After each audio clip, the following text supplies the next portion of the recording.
Good morning, everybody. Thank you very much to Hypernica and Saharan in particular for organizing and inviting me to come and address you. Welcome to the conference and sit back and relax and enjoy at least, or bask for a moment in the interest and unique window of opportunity that I think Africa does present us all. We're living, I think, through historic times in terms of Africa's stage of development, and I think taking advantage of these historic times is clearly the challenge, a challenge, I might add, fraught with all sorts of uncertainties. I hope during the course of this presentation to present you with some good motivation for those of you looking at Africa and, of course, looking at the broader socio-political and economic scene in South Africa as well. Following my talk, we will have a panel discussion which will look at some of the aspects of what I'm going to talk about in a little more detail, and hopefully also get some input from you. So without further ado, let me just sort of set the scene, in a sense, for where we've come from in the world and some of the core issues that I think are important. And let me just go back 4 or 5 years, 2008, the global financial crisis, a particular crisis in Europe, to a lesser extent in the United States, but no less important. That was an advert on the London Underground for the British magazine The Spectator. I tell you, it wasn't very pleasant if you happened to be Greek and you were traveling through London. It wasn't very pleasant, for that matter, if you were German, to be reminded constantly that you effectively had bailed out some of the peripheral or troublesome European countries. We've gone through very, very rough times in Europe, and every single European country really fell in some sort of domino effect to the vagaries and negativity of the global financial crisis. After the Greeks effectively went into default, the Spaniards said Spain is not Greece, expecting not to fall into the same trap. And of course we know that Spain indeed also went into a severe economic decline. Well, the Portuguese didn't want to be seen to be falling into the same decline, and they said Portugal is not Greece, or as it was said by the Economist. Everyone got it wrong, for that matter. Greece is not Ireland, said the Greek finance minister. Ireland went through great difficulties during that particular period. Spain is neither Ireland nor Portugal, said the Spanish finance minister. Ireland is not in Greek territory, said the Irish finance minister. Neither Spain nor Portugal is Ireland, said the Secretary General of the OECD. Italy is not Spain, said the head of Fitch. Italy, we know, ran into severe difficulties, of course. Spain is not Uganda, said the Spanish Prime Minister. And I think most importantly of all, the Ugandan Foreign Minister said Uganda does not want to be Spain. And indeed, if you go back to 2011, more or less, and you look at a comparative set of figures between Uganda and Spain, it's unusual two countries to compare, I must tell you, you will see that Uganda doesn't look that bad when compared to Spain. And in fact, in many instances, Uganda's economy looked a lot healthier back in 2011. Oil reserves, 1 billion barrels of oil in Uganda. In Spain, 150 million. GDP growth, 6 or 7 times that of Spain. Not bad, Uganda. Debt, look at debt. In the trillions for Spain, in the billions for Uganda, and not bad for Uganda. And debt to GDP, for that matter, again, more than double, well over double in Spain when compared to Uganda. Now, I know it's not really comparing apples with apples in a sense, but ultimately I think it gives you an idea that we've changed our focus of the world. We've changed our focus when looking at countries that perhaps we would have excluded from the investment equation 10 years ago. And I think this represents, it might be anecdotal, it might be quirky, but it represents a substantial mind shift for all of us. And no doubt all of you here are experiencing that mind shift. You're experiencing that in your pockets in terms of where your business contracts are now located. For the Europeans and for the Americans, in a sense, they can breathe a sigh of relief. They're off the worst of the global financial crisis. US economic growth has ticked up relatively well. It's been a little volatile in the last quarter of last year, but still, nevertheless, there's an upward trajectory for US economic growth. For Europe, for most of the countries in Europe, particularly even the troublesome countries of Greece and Spain and Portugal, those GDP trend lines are just starting to look a little bit better, just in positive territory. The UK, in fact, has enjoyed its best quarter GDP-wise since before the economic crisis. So there's a little bit of an improvement coming out of Europe. And when we look at some of the GDP estimates forecast over the course of the next 2 years from the IMF, you will see that, yes, the US looks as though it's going to grow at about 2.8 or 3% perhaps by 2015. Not a bad increase given its perilous state only a couple of years ago. The Eurozone just in positive territory, growing at a predicted 1% for this year and perhaps 1.4% for 2015. Emerging economies in general of the world still growing healthily at 5.5%. China ticking along relatively well at over 7%. And look at that figure circled for Sub-Saharan Africa. Sub-Saharan Africa growing at 6.1% expected for this year compared to South Africa. And those figures taken back in 2 months ago have already been revised downwards for South African GDP, which we'll come to right now. The interest in the emerging markets, the interest in Africa in particular, continued relative buoyancy in China, and I'll come back to that in a moment, clearly bode well for the global environment. But can the same be said for South Africa? And that, I suppose, is the real question.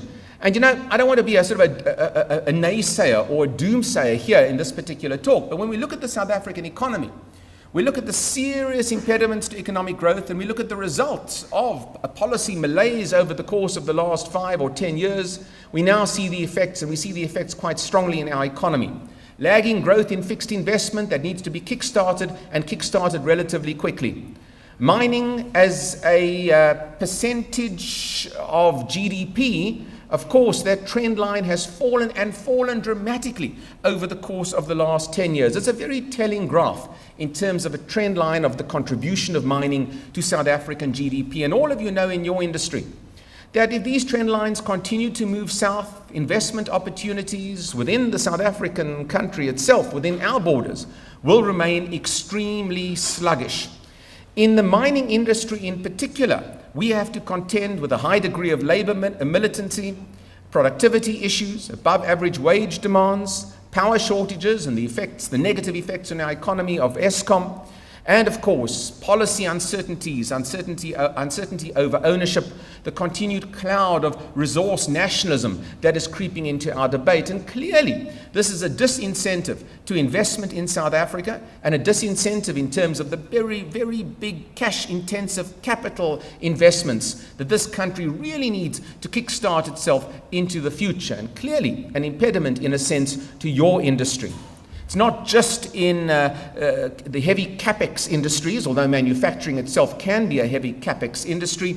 Manufacturing's percentage of South Africa's GDP has also declined quite dramatically, again, over the course of the last decade or so. We simply haven't been able to effectively kickstart our economy out of the malaise in which it finds itself. So we hold out hope, as we always do. We hold out hope that, having appointed his new cabinet only last night, we will at last be able to attempt to start to implement aspects of the National Development Plan in South Africa, which call for a complete rejig of South Africa's economy, raising employment through faster economic growth, improving education, skills development, clearly an innovation, and of course building the capability and capacity of the state in South Africa, which I would regard as being critically important. How do we build the capability and capacity of the state?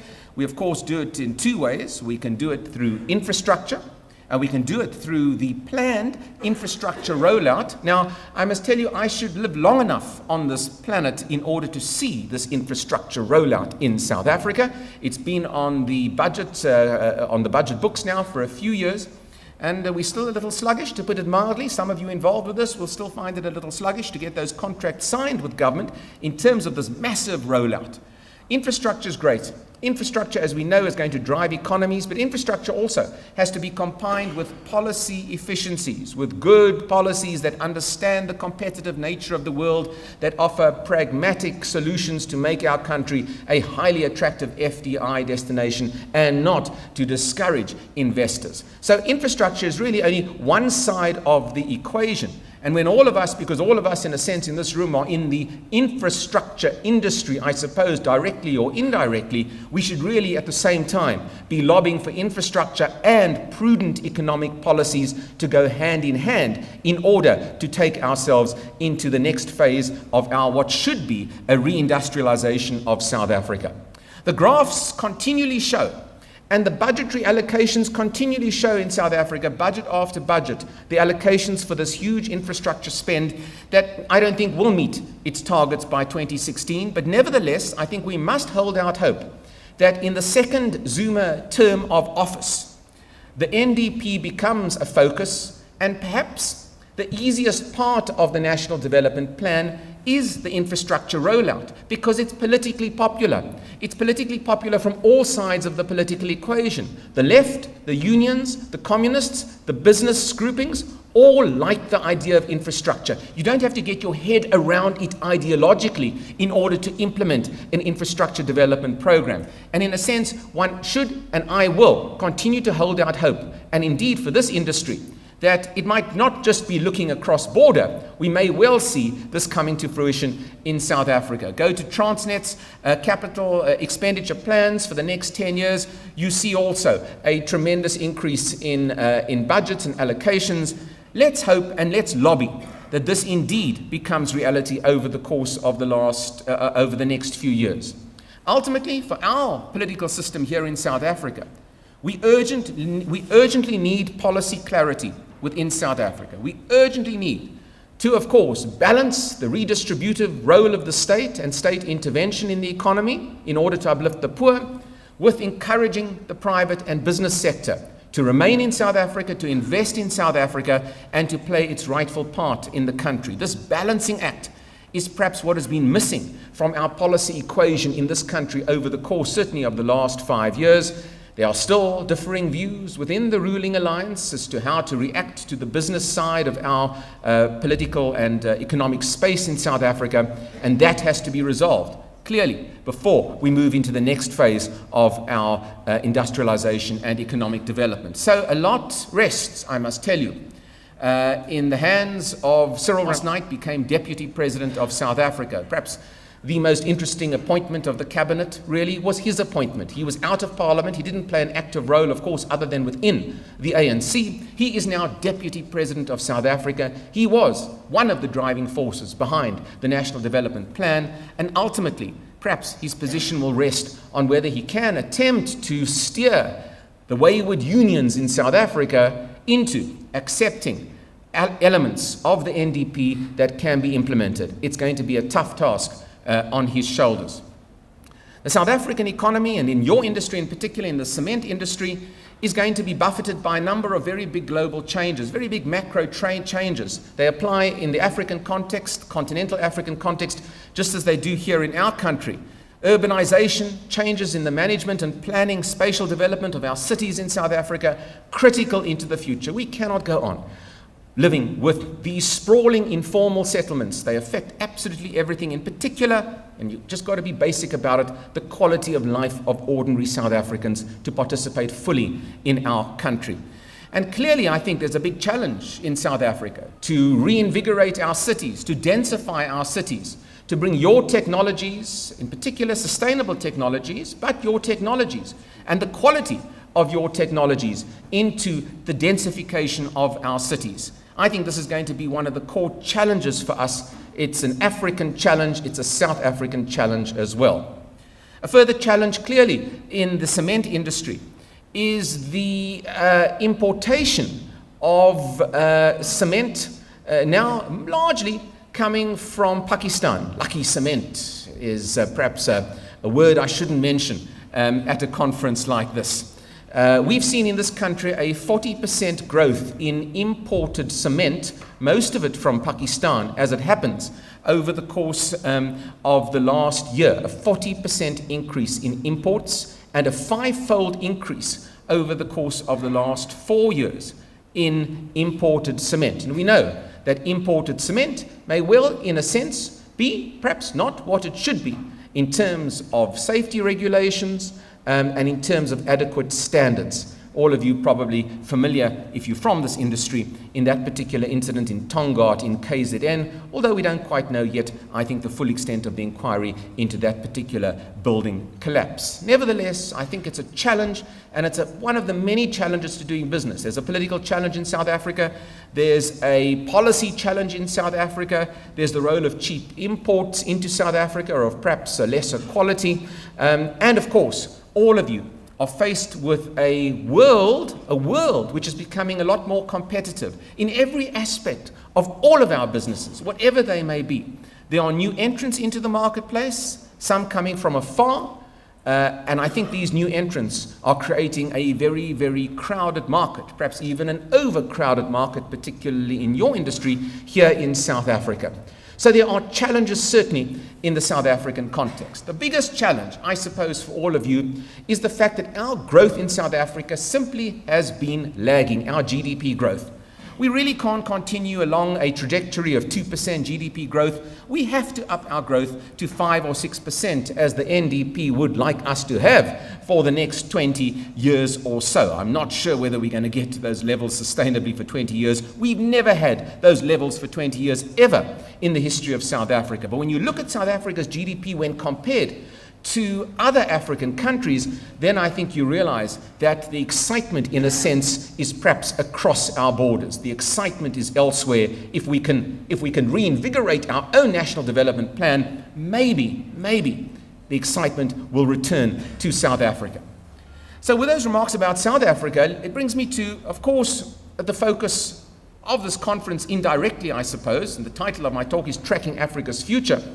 And if we go back to the year 2000, look at this rather good magazine that I like to read every week. I use some of its resources in my research, but didn't they get it wrong in a sense back in 2000 when the Economist magazine called Africa the hopeless continent? It then reviewed its position about Africa a decade later. And in fact, in the second article in 2010, the Economist apologized for the fact that they got it wrong back in the year 2000. Look, this African growth story, certainly in terms of the statistical evidence that we have at our disposal, has been quite remarkable. It really is almost a final frontier of economic growth in the world, and we've seen it exponentially grow, certainly in GDP terms, in the course of the last decade. When I talk about Africa, and all of us talk about Africa, I think that there should always be a caveat. It's a big continent with diverse countries, with diverse regions, diverse cultures and languages and historical linkages as well. And I'm very mindful to paint the whole continent with one big brush, but you know, us analysts tend to do that.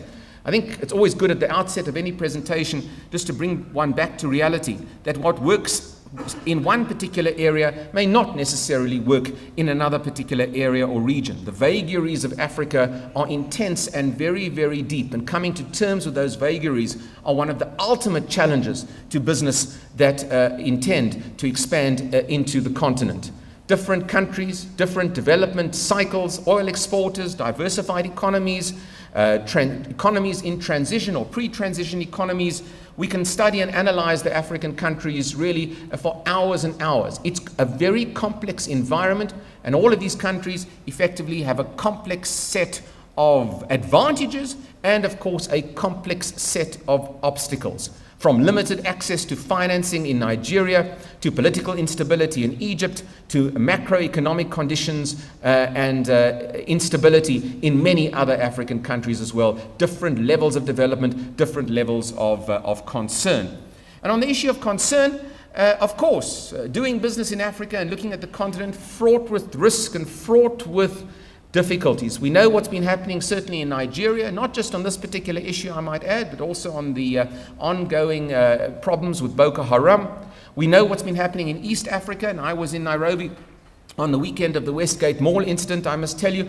Fortunately, I wasn't anywhere near that mall, but it brought it home, having been so close to that particular issue, that Africa certainly has its issues, and its issues in very major powerhouses, the East African and both West African powerhouses of Nigeria and Kenya.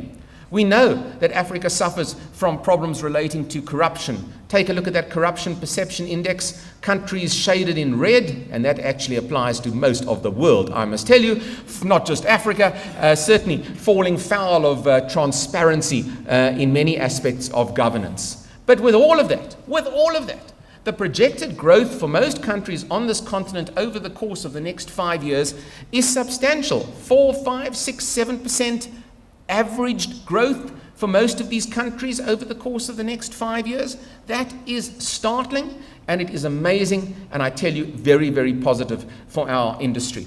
Africa's economies are no longer small, they're no longer insignificant. Angola is now a $100 billion plus economy. I like that picture of Luanda. Anybody here from Angola? I like that picture of Luanda. It looks a little bit like the French Riviera, I must tell you. It just shows you how things are changing in Africa. We've gone from the BRICS countries to the Mint countries. Now we talk about the King group of countries. Kenya, the Ivory Coast, Nigeria, and Ghana. BRICS, no, it's come and gone. It's now the King group of countries. There's an excitement about Africa that has to, again, be tempered. All of this excitement by issues affecting business that have gone in to parts of Africa, and in some cases, very good, very fine businesses who have got a little unstuck in what they've done, as we've seen in our press in South Africa only over the course of the last week with Tiger Brands and their entry, or as the Business Day article refers to, their misadventure in Nigeria. But there are a number of very good reasons to like Africa.